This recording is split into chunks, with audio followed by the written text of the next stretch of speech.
Assalamualaikum warahmatullahi wabarakatuh. Perkenalkan, nama saya Budi Artono. Saya salah satu dosen di Prodi Teknik Listrik, jurusan Teknik Politeknik Negeri Madiun. Pada kesempatan kali ini, saya akan memaparkan sedikit terkait dengan mata kuliah yang saya ampu, ya, di antara beberapa mata kuliah yang lain. Untuk mata kuliah ini adalah rangkaian elektronika analog dan digital. Ini adalah mata kuliah di semester ganjil, ya, dengan jumlah SKS 2 SKS. Mata kuliah ini nanti fokus untuk capaian pembelajarannya adalah harapannya mahasiswa mampu mengetahui terkait dengan dasar-dasar mata kuliah rangkaian elektronika analog dan digital, kemudian juga bisa memahami komponen dasar dan juga penggunaan alat ukur. Di antaranya juga ada AVO dan juga beberapa komponen yang lain. Bahkan juga harapannya mahasiswa bisa langsung tahu bentuk komponennya, cara melakukan pengukuran, membuat rangkaian sederhana, dan juga bisa mengembangkan mata kuliah rangkaian elektronika analog digital ini untuk aplikasi di bidang elektro. Kemudian segala bentuk administrasi itu bisa dilakukan di Siakat, ya, proses pelaporan, ya, mulai dari detail kuliah atau detail kelas, kemudian dosen mata kuliah yang mengajar, kemudian peserta kelas, kemudian kontrak kuliah, kemudian presensi kelas, jadwal perkuliahan, kemudian termasuk juga kesan selama proses perkuliahan. Itu bisa juga mahasiswa memberikan catatan. Terus kemudian nilai perkuliahan, RPS, tugas kuliah, dan juga termasuk kuesioner dari mahasiswa untuk bisa memberikan masukan terhadap proses perkuliahan yang terjadi. Kemudian di mata kuliah ini saya juga sudah mengembangkan bagaimana rangkaian elektronika analog dan digital ini untuk bisa mengarah ke pengembangan terkait Internet of Things, ya, baik di bidang smart grid dan juga ke arah smart city. Nah, berikut ini saya akan tampilkan video pembelajaran dari mata kuliah rangkaian elektronika analog dan digital di lab Teknik Listrik Politeknik Negeri Madiun. Assalamualaikum warahmatullahi wabarakatuh. Waalaikumsalam warahmatullahi wabarakatuh. Ya, senang sekali tentunya bisa ketemu lagi di mata kuliah rangkaian elektronika analog dan digital. Ya, pada kesempatan kali ini saya akan paparkan secara keseluruhan terkait dengan mata kuliah rangkaian elektronika analog dan digital. Di rangkaian elektronika analog dan digital ini mata kuliah di semester 1, ya. Ini mata kuliah 2 SKS, beserta nanti juga ada mata kuliah praktikum tapi tim teaching begitu. Nah, kemudian tentu beberapa teman-teman sudah kenal beberapa, ya. Kebetulan kemarin saya juga terlibat di kegiatan PKKMB, tapi perkenalkan, nama saya Budi Artono, ya. Saya termasuk salah satu dosen di Teknik Listrik, ya. Kemudian ini sedikit saya paparkan terlebih dahulu, ya, terkait dengan rencana pembelajaran semester, di mana mata kuliah ini dengan kode 22105, ya. Capaian pembelajarannya diantaranya adalah teman-teman harus bisa memahami nantinya di ending mata kuliah ini terkait dengan elektronika analog dan digital, kemudian memahami komponen dan juga penggunaan alat ukur, ya. Tentu kalau di bidang kelistrikan, alat ukur yang dipakai nggak jauh dari AVO, ya. Kemudian juga bagaimana nanti bisa mengarahkan rangkaian elektronika analog dan digital ini ke arah keahlian embedded system, bagaimana pengembangannya dan juga termasuk membuat rangkaian sederhana. Ya, tadi sudah saya sampaikan juga terkait dengan capaian pembelajaran, termasuk juga capaian pembelajaran mata kuliahnya. Ini semua sudah masuk di Siakat kalian. Jadi kalau teman-teman nanti mengakses Siakat, PNMSC ID dengan user sama passwordnya teman-teman sendiri, nanti kalian sudah akan ada lengkap semua di situ, ya, sehingga teman-teman tidak kesulitan untuk bisa mempelajari persiapan mata kuliah ini seperti apa, ya. Terus kemudian pokok bahasan dari mata kuliah ini, ya, terkait dengan aplikasi ya yang menambah di bidang elektronika analog dan juga digital. Aplikasi yang dipakai ya salah satunya adalah Proteus, kemudian beberapa program simulasi ya selain Proteus dan juga termasuk Liveware dan sebagainya ya. Nanti proses itu kita lakukan bersama dengan kemudian disertai dengan tugas praktek.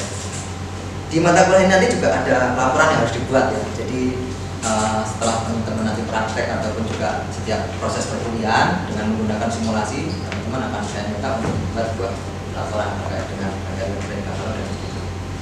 Oke, ini terus bagaimana dengan catatan-catatan yang lain, bahwa kita di mata kuliah ini nanti ada 1 minggu kita ketemu 1 kali ya. Kemudian jumlah jamnya 3 jam kurang lebih ya. Terus kemudian nanti ada juga praktikum di lab ya, selain mata kuliah yang teori. Meskipun teori nanti juga saya akan memperkenalkan semua komponen, tapi nanti di mata kuliah praktikum itu kita akan lebih banyak explore terkait dengan bagaimana mengimplementasikan dari rangkaian elektronika analog dan digital seperti itu. Silabus juga sudah saya tambahkan di CAK terkait detail mata kuliah ini seperti apa, tergambar detail aplikasi apa saja yang harus dipakai ya. Terus kemudian rujukan dari pustaka, teman-teman nanti bisa ambil dari buku atau literatur yang ada di perpustakaan, ini juga sudah saya tambahkan.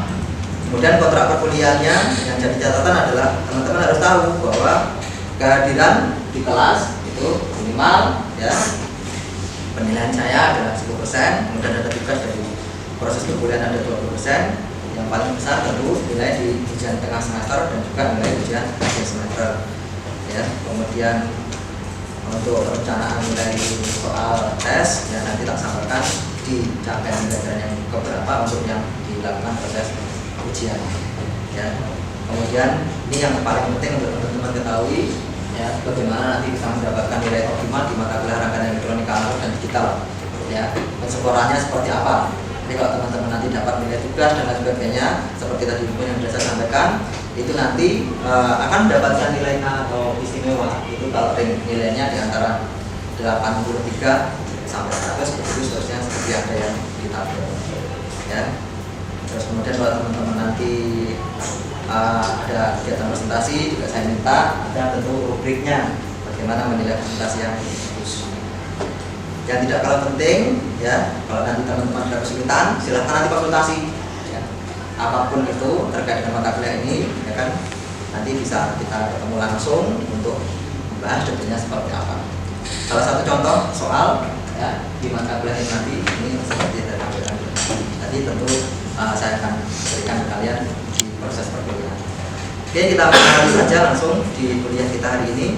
Kita awali dengan yang pertama terkait dengan rangkaian elektronik, yaitu ada komponen pasif dan juga ada komponen aktif. Nah, ada yang tahu nggak sih apa komponen aktif dan juga apa komponen pasif? Assalamualaikum. Ada yang tahu komponen aktif, komponen pasif? Ya, iya. Menurut saya kalau komponen aktif itu merupakan komponen elektronika yang memerlukan arus eksternal untuk dapat beroperasi. Oke. Ya, jadi pada dasarnya dia butuh tambahan ya untuk pemicu gitu, untuk komponen aktif ini bisa bekerja. Dan kemudian efeknya adalah sebenarnya dia itu bisa memberikan energi lebih atau tidak gitu. Ya. Contoh yang ada yang nanti kalian teman-teman juga akan pasti pakai adalah resistor dan kapasitor. Ya. Kalau komponen pasif, ada yang tahu? Pak izin Komponen pasif menurut saya adalah komponen elektronika yang dapat beroperasi tanpa memerlukan arus atau tegangan listrik tambahan untuk bekerja. Ya, bisa dikatakan kurang lebih seperti itu ya. Jadi memang dia cenderung pasif untuk bisa memberikan energi lebih. Fokusnya adalah bagaimana memaksimalkan potensi energi yang ada di komponen tadi. Contohnya diantaranya adalah diode dan transistor. Nah, di depan ini ya, ini beberapa contoh resistor ya, ada resistor variabel, resistor tetap, dan juga beberapa komponen yang lain. Yang menjadi penting adalah teman-teman harus tahu bagaimana mengetahui nilai komponen ini. Ya. Nah, cara mengetahui nilai komponen ini itu kita bisa melakukan menggunakan alat ukur. Ya, alat ukur yang kita pakai adalah AVO. Jadi AVO ini ada tegangan, arus sama nilai tahanannya ya, kemudian ada plus sama minus. Nanti untuk misalkan kita pengen tahu nilai dari sebuah resistor ya, kita bisa mempraktekkan secara langsung di kedua probe-nya ya kan, untuk nilai minus dan juga nilai plusnya, sehingga kita tahu nilai tahanannya berapa ya, begitu. Kemudian selanjutnya jangan lupa bahwa nilai komponen ini tentu tidak sama ya. Jadi kita beli komponen itu harus tahu dulu nilai yang kita butuhkan berapa, tentu dengan menggunakan perhitungan itu menggunakan bisa pakai hukum Ohm, hukum Kirchhoff dan sebagainya sesuai dengan kebutuhan yang kita perlukan seperti itu. Nah, ini bentuk-bentuk komponen yang lain seperti diode dan sebagainya, tentu nanti proses perkuliahan kita akan juga membahas itu, termasuk rangkaian-rangkaian yang akan mensupport terkait dengan bagaimana mata kuliah rangkaian elektronika analog dan digital ini bisa optimal. Nah, sedikit saya ceritakan, saya sampaikan. Kadang kita ketemu dengan hal sepele, mata kuliah rangkaian elektronika analog dan digital. Pertanyaannya adalah analognya yang apa, digitalnya yang apa? Ya, saya berikan gambaran bahwa kalau analog itu kita akan tentu ketemu dengan variabel seperti arus, tekanan, ya, kemudian gaya dan sebagainya. Sedangkan kalau digital, ya biasanya kita ketemu dengan 1 sama 0. Kalau tidak iya ya tidak. Sebenarnya di situ, ya. Ini sebenarnya secara tidak langsung ada sedikit gambaran video bagaimana proses perpindahan yang terjadi ya di dalam sebuah komponen. Ini kebetulan yang saya lakukan adalah sebuah komponen kapasitor. Jadi yang bergerak itu sebenarnya adalah elektronnya. Ya. Nah, kadang lucu juga kalau kita ngomongin mata kuliah ini, pertanyaannya gini, duluan arus atau duluan tegangan? Kalau kita ngomongin elektronika digital, ya, berarti kan kita harus bisa melogikakan duluan arus atau duluan tegangan? Terus, ya. Kalau saya balik, duluan tegangan atau duluan arus? Duluan tegangan. Kadang ada teman bertanya duluan ayam atau duluan telur. Itu pernah pertanyaan yang buat saya juga. Kalau kita ngomongin elektronika digital itu misalkan, ya kita kembalikan logika, kalau tidak nol ya satu, mana duluan? Kalau dia tanya ayam atau telur, ya berarti kalau dia ngomong ayam itu ya saya mengatakan ayam duluan. Itu juga dengan kembalikan. Ini sedikit bagaimana proses itu terjadi, elektron berpindah dari kapasitor kemudian melalui resistor, sehingga nanti terjadi sebuah proses yang terjadi di sebuah rangkaian. Ya, lebih seperti ini. Nanti detailnya seperti apa, saya akan memberikan penjelasan lebih detail. Ya, bagaimana melakukan pengukuran, ini prosesnya yang kita harus lakukan, sehingga nanti benar-benar data yang kita dapatkan sesuai dengan nilai komponen yang kita lakukan pengukuran. Oke. Kemudian yang terakhir adalah bagaimana sih kita mengembangkan, gitu ya. Ini tadi sudah saya sampaikan bahwa semua nanti ada di siakat, ya. Ini sudah saya sampaikan. Yang terakhir adalah bagaimana mata kuliah ini nanti kita kembangkan, rangkaian elektronika analog dan digital. Rangkaian elektronika analog dan digital ini sudah saya coba kembangkan, ya, saya sudah kembangkan di penelitian dan juga pengabdian saya. Untuk mata kuliah ini sendiri, nanti endingnya adalah kalian akan membuat sebuah trunner terkait dengan power supply, kurang lebih seperti ini trunnernya. Ya, ini adalah tugas akhir dari mata kuliah rangkaian elektronika analog dan digital, di mana kalian juga harus memikirkan bagaimana membuat sebuah wiring yang benar dan bagaimana mengatur outputan, baik itu arus, tekanan dan juga mungkin daya yang akan diberikan outputannya. Kemudian yang lain tadi tak sampaikan bahwa penelitian dan pengabdian saya itu lebih fokusnya mengembangkan Internet of Things. Jadi mata kuliah rangkaian elektronika analog dan digital ini saya kembangkan untuk pengertian ke arah Internet of Things yang nantinya endingnya adalah smart grid dan juga smart city. Ya, seperti penelitian terdahulu saya pernah mengembangkan untuk deteksi longsor, kemudian untuk mengetahui monitoring getaran di railway. Jadi kita ada punya prodi kereta api supaya mengetahui bagaimana kereta itu bisa bekerja maksimal, kemudian tidak ada getaran yang mengganggu di relnya. Itu kita sudah membuat sebuah aplikasi dari Internet of Things untuk bisa memonitor itu. Dan juga pengabdian juga salah satunya adalah pakai Internet of Things untuk saya yang awalnya lampu hias itu pakai saklar manual, saya sudah memodifikasi dengan menggunakan interoptik ya. Itu gambaran terkait dengan mata kuliah kita hari ini. Nanti lebih detailnya kita akan bareng-bareng kurang lebih sekitar 14 kali hingga 15 kali depan. Ada yang mau ditanyakan? Ya, ya, ya. Kan seumpama tanpa alat ukur pembacaan kayak resistornya itu bagaimana Pak?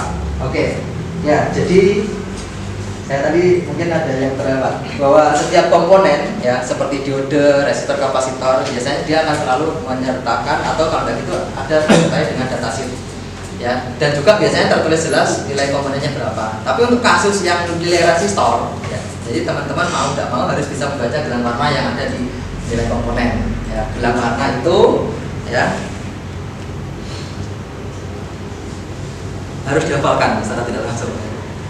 Kemudian dicoba aku magic revenue dan nilai juga nilai toleransinya berapa ya, itu menjadi penting. Itu saya pikir ada lagi yang mau tanyakan? Saya Pak. Ya. Untuk mata kuliah rangkaian elektronik analog dan digital ini, jika dikembangkan ke arah interacting ke smart grid, apakah mempunyai banyak kesulitan? Nah, sebenarnya gini, secara umum bagaimana kita bisa mengembangkan rangkaian elektronika analog dan digital ini kemanapun fokusnya itu tidak mengalami kesulitan, karena teknologi percaya tidak percaya bahwa kita tidak bisa pungkiri teknologi tidak mau berhenti ya. Kita mau tidak mau juga harus mengupgrade ilmu kita, dan salah satunya adalah ke arah smart grid. Nah, smart grid ini kan fokusnya ke arah tegangan, arus, ya kan, daya dan lain sebagainya ya, jadi cycle dan sebagainya seperti itu. Nah, bagaimana mengembangkan IoT ke sana? Ya, kita harus bisa membuat sebuah teknologi yang memanfaatkan Arduino dan sebagainya tadi, bisa juga pakai PLC, sekarang sudah bisa pakai Modbus. Itu nanti harus bisa membaca arus, tegangan dan juga daya dan lain sebagainya yang seperti kita butuhkan tadi. Jadi saya pikir tidak ada kesulitan ya.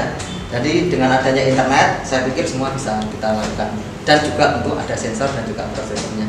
Gitu ya, saya pikir itu gambaran secara umum. Insya Allah kita lanjutkan lagi di pertemuan selanjutnya bagaimana kita mengulas rangkaian elektronika analog dan digital lebih detail lagi, dan juga harapannya bisa dikembangkan sesuai dengan tuntutan teknologi saat ini. Ya, mohon maaf ada salah, saya kiri. Assalamualaikum warahmatullahi wabarakatuh.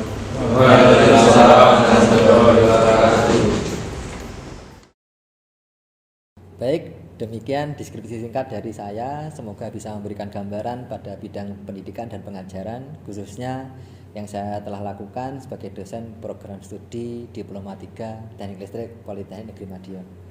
Demikian, terima kasih atas waktunya. Saya kira assalamualaikum warahmatullahi wabarakatuh.